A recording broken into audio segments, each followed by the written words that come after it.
So I've been all around Mexico, the United States, Hawaii included. I've been to Nepal and China. That's all that comes to mind right now. I've been to Europe and Barbados, which is close to Trinidad and Tobago, which I also visited, the oil rigs there, and Eastern Canada, which is very different, and Hawaii. What were some of the problems or unexpected experiences you faced? I've seen extreme poverty and not being able to really do anything about it, and just seeing the way people live with that and adjust to that, and that's how they live. I guess I was naive being a North American that there's the danger factor that you have to deal with.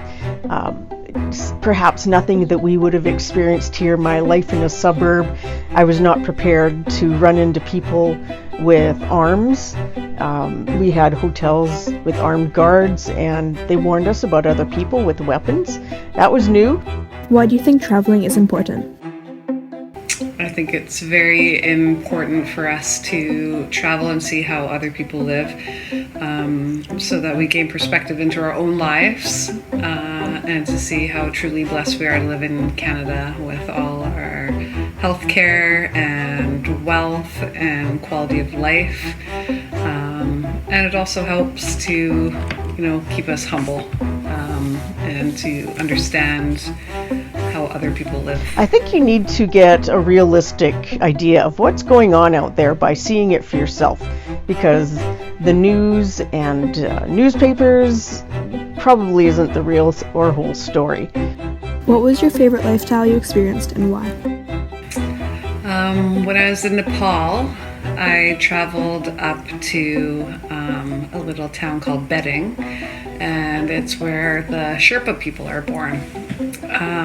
And I loved it there because there was a big, strong sense of community. You all lived in a close-knit village, and you shared all the work, and you did all the work together, all the cooking together, all the childcare together. It's just a really simple, peaceful, loving, wonderful community to live in.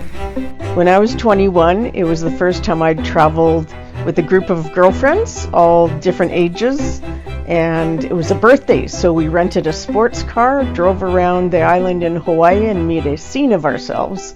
And that was probably the most fun memory I have, is rip-roaring around Hawaii. What were some of the ways you respected the land and its people? So it is hard when you're on a trek in a different country, and the way you eat and the way you lug garbage about.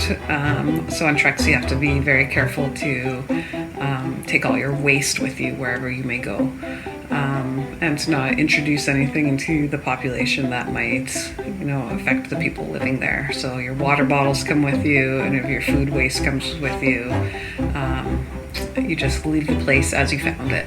I wanted to understand it by actually learning the culture before I went there. But what caught me off guard was coming to BC and moving from Alberta, because it is very different here in so many ways as far as being enlightened about the cultures out here.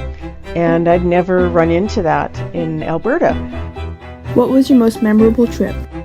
It would probably have to be Nepal, just because it was so remote and so scary, being so far away. If you got into any trouble, if you fell, if you broke your leg, you're a million miles from anything. And the place that we were staying was like right up against this huge mountain as far as the eyes could see, and it was just this vertical slope straight down, and the village was at the very base of it. And at night when it was thunderstorms, it just sounded like these massive rock slides coming to get you, and you're up so high at such a high elevation that it's hard to catch your breath, and your heart is racing all the time to get oxygen through your body. So the anxiety was like really strongly there. So I think that would probably make it one of the more memorable trips for sure.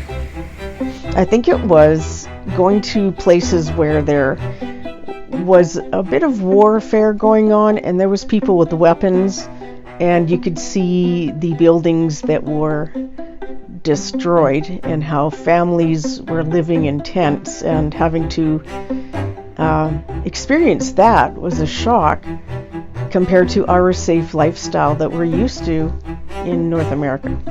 Did you ever feel unwelcomed by the people of the place you traveled to? You know, I don't think I've ever felt unwelcome at any of the places that I've been to. I think that it's hard sometimes to experience a culture when you're at a touristy type place, but everywhere I've been welcomed with open arms. I would say though that when I was in China once, they weren't quite as welcoming in the little village that we were in, and I'm not sure why, but there was just, and I'm not sure because there was a language barrier, but they just seemed not very happy that they were there at that time. We've always felt welcomed. I think it's because we're helping them out in their impoverished existence. When we're a tourist, then we'd be putting money into their economy.